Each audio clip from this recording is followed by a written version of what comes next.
داستان شمس و مولانا. سال 642 هجری قمری، قونیه شهری پر از جنب و جوش، جایی که فقیهان، قاضیان و عالمان در مدارس بزرگ به تدریس و قضاوت مشغولند. در میان این بزرگان نامی بیشتر از همه بر سر زبان هاست: جلال الدین محمد بلخی. مردم او را مولانا می نامند.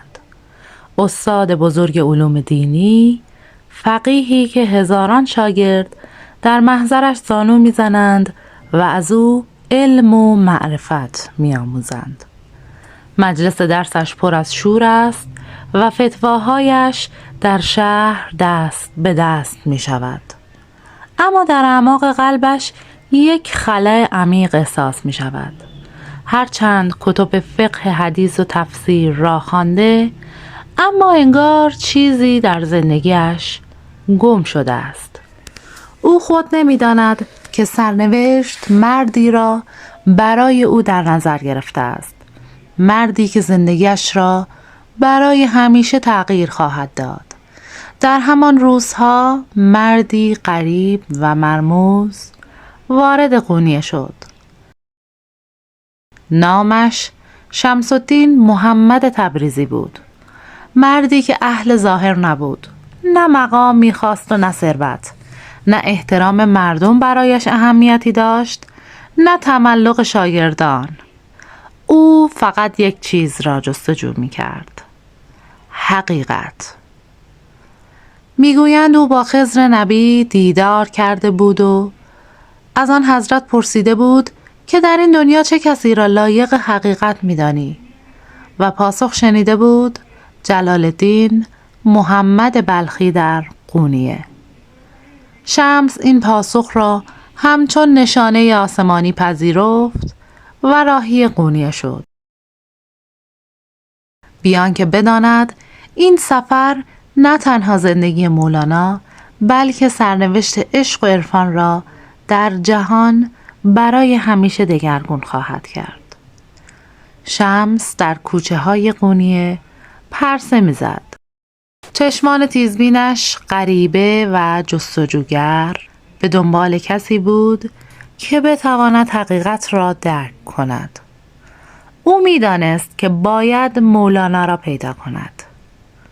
یک روز وقتی که مولانا با اسب از مدرسه خود خارج می‌شد، شمس ناگهان به سوی او رفت، مهار اسب را گرفت و نگاهش را به چشمان مولانا دوخت.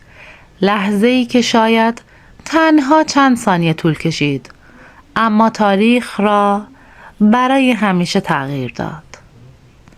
ای فقیه بزرگ، به من بگو ببینم بایزید بسطامی بزرگتر است یا پیامبر اسلام؟ مولانا جواب داد: این چه سوالی بود؟ کمی مکث کرد، سپس با متانت پاسخ داد: پیامبر اسلام بالاترین مقام را دارد. چرا چنین سوالی میپرسی؟ شمس لبخندی زد و گفت: پس چرا بایزید میگوید منزه است من چه شأن بزرگی دارم، اما پیامبر میگوید خدایا آنگونه که شایسته تو بود تو را نشناختم. این سوال مولانا را به فکر فرو برد. احساس کرد که این مرد فقط یک عارف یا درویش معمولی نیست، بلکه کسی است که حقیقت را ورای کتاب‌ها و کلمات یافته است. در آن لحظه چیزی در درون مولانا دگرگون شد. این دیدار آغازی بود بر تحولی عظیم، مسیری که او را از قاضی و مدرس فقه به شاعری عاشق و عارفی بیقرار تبدیل کرد. بعد از آن دیدار دیگر آن عالم سرشناس و استادی که مردم می شناختند نبود. چیزی در عمق وجودش به لرزه در آمده بود. انگار کلماتی که شمس بر زبان آورده بود مانند تیشه‌ای بر پیکره باورهای کهنش فرود آمده بود. او که سالها در میان کتابها، شاگردان و مباحث علمی زندگی کرده بود، ناگهان احساس کرد که دانسته‌هایش دیگر کافی نیستند. شبها بیقرار در حجرش قدم میزد. نوشته های قدیمیش را ورق میزد، اما پاسخ را در آنها نمی‌یافت. آتشی در جانش افتاده بود، آتشی که فقط یک نفر میتوانست شعله‌هایش را رام کند. شمس تبریزی.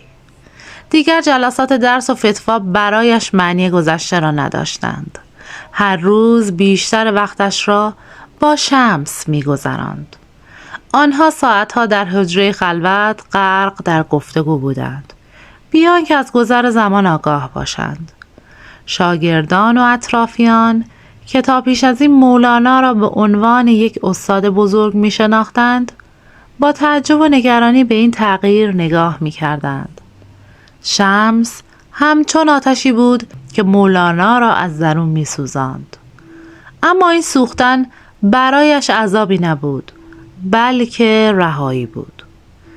روزی یکی از شاگردانش با نگرانی پرسید: استاد، چه بر سر شما آمده؟ چرا دیگر مانند گذشته تدریس نمی کنید؟ چرا این مرد غریب چنین شما را از ما دور کرده است؟ مولانا لبخند زد و گفت: او کسی است که مرا از قفس آزاد کرده است. آنچه تا امروز می دانستم تنها سایه‌ای از حقیقت بود. حالا تازه دارم نور را می بینم. اما همه این تغییر را درک نمی کردند. برخی از شاگردان و اطرافیان حسادت و خشم را در دلهایشان حس کردند. آنها نمی توانستند ببینند که مولانای محبوبشان که روزی مرکز علم و فتوا بود، حالا همچون یک عاشق بیقرار در محضر شمس زانو زده است و با گذشت زمان رابطه عمیق میان مولانا و شمس دشمنانی پیدا کرد. شاگردان سابق، قاضیان، علما و حتی خانواده مولانا از این تغییر بزرگ نگران و خشمگین شدند. آنها می گفتند که این مرد غریب چه رازی دارد که مولانا چنین مسحور او شده است.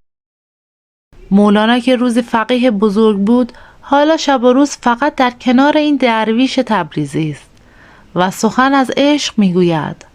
زمزمه ها و دشمنی ها روز به روز بیشتر شد. حسادت شاگردان و اطرافیان مولانا به جایی رسید که دیگر تحمل حضور شمس را نداشتند. آنها به این باور رسیده بودند که باید هر طور شده او را از میان بردارند.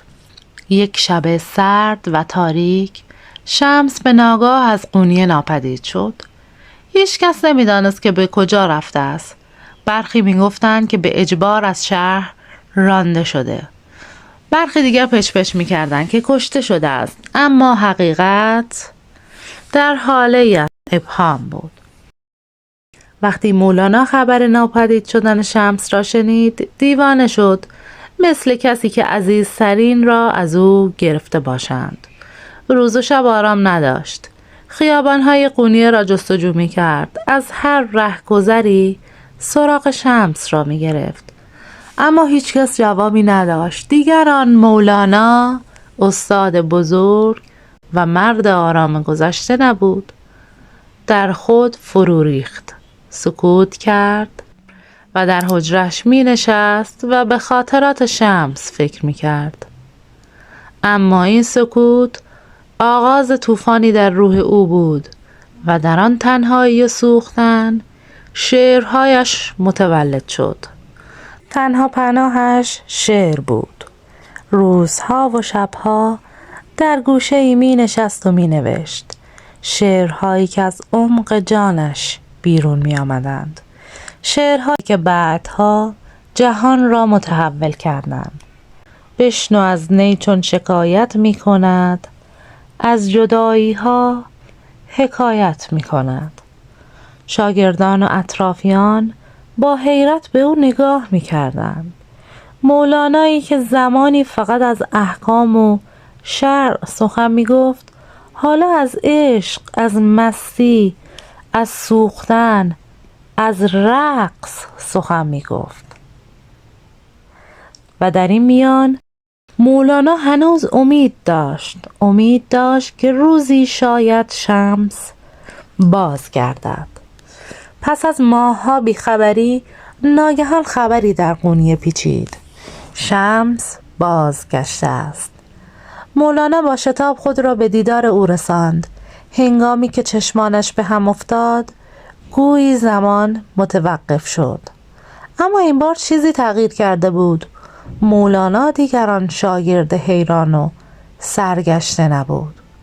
او خود به نور شمس تبدیل شده بود. هرچند شمس بازگشته بود اما حضورش دیگر مانند گذشته نبود. دشمنانش هنوز در کمین بودند و این بار نقشه‌ای تاریک‌تر در سر داشتند و یک شب شمس برای همیشه ناپدید شد. این بار دیگر هرگز باز نگشت. با رفتن شمس مولانا از دنیای ظاهر برید، اما این بار برخلاف گذشته او دیگر به دنبال شمس در کوچه های قونیه نگشت. او فهمید که شمس هرگز از او جدا نشده است. شمس را در بیرون جستجو مکن، او در قلب توست، در وجود تو زنده است. مولانا در عشق شمس ذوب شد و از این ذوب شدن شعرهای جاودانه آفرید. او دفترهای مثنوی و دیوان شمس تبریزی را سرود، آواهایی که تا ابد در گوش جان عاشقان طنین انداز شد و حالا قرنها پس از آن روزها هنوز جهان نام مولانا و شمس را به یاد دارد.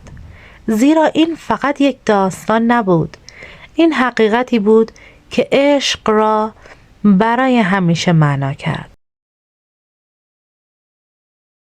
او که روزگاری فقیه بزرگ و عالمی نامدار بود، اکنون شاعر عشق شده بود و روز و شب شعر می سرود و رازهای دلش را در واژه ها می ریخت و در هر بیتی که می سرود شمس زنده بود، عشق جاری بود، حقیقت می درخشید. مولانا دیگر به جای تدریس می رقصید. در آن زمان که عالمان نشستن و تفسیر کردن را راهی برای شناخت حقیقت می دانستن، مولانا برخاست و چرخید. او با رقص، با سماع، با شعر حقیقت را شناخت. جز شاگردانش ابتدا با حیرت و تردید به او نگاه می کردند، اما خیلی زود جاذبه این عشق آنها را هم فرا گرفت. یکی یکی دور او حلقه زدند، با او رقصیدند، با او شعر خواندند و در نور او غرق شدند. از این عشق مکتبی جدید متولد شد.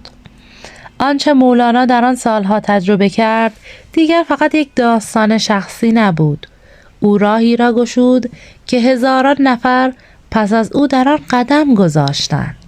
شاگردانش گرد هم آمدند و آنچه را که از او آموخته بودند به نسل‌های بعد منتقل کردند.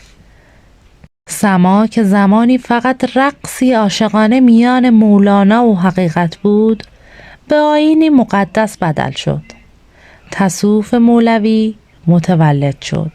حلقه های درویشان چرخیدن، موسیقی، شعر و عشق به خدا به عنوان راهی برای شناخت حقیقت در جهان گسترده شد. دیوان شمس و مثنوی و معنوی راهگشای میلیون ها انسان در مسیر حقیقت شدند. مولانا دیگر فقط یک شخص نبود، بلکه صدایی بود که قرنها بعد همچنان در گوش جانها طنین انداز است. سالها گذشت و مولانا به پایان سفر زمینی خود رسید، اما برای او مرگ پایان نبود، بلکه وصال بود. او که عمری را در حسرت دیدار محبوب گذرانده بود، اکنون با شوق به سوی او می رفت و در آخرین روزهای زندگیش به شاگردانش گفت: چرا از رفتن من اندوهگین هستید؟ برای من این مرگ نیست، این لحظه پیوستن به معشوق است. در شب 17 دسامبر سال 1273 میلادی مولانا این جهان را ترک کرد. شعرهایش، نغمه‌های عشقش و نور شمس در دلهای بیشماری تا امروز زنده مانده است و هرگاه که نام او را بر زبان بیاوریم، هرگاه که شعری از او را بخوانیم، هرگاه که با عشق در مسیر حقیقت قدم بگذاریم، او با ماست، زیرا عشق جاودان است. خیلی ممنون دوستان عزیز، امیدوارم از حکایت امروز خوشتون اومده باشه. لایک و سابسکرایب هم فراموش نشه. نظراتتون رو برای ما بنویسید، ما رو به دوستاتون معرفی کنید. تا یه حکایت دیگه، خدا یار و نگهدار شما باشه.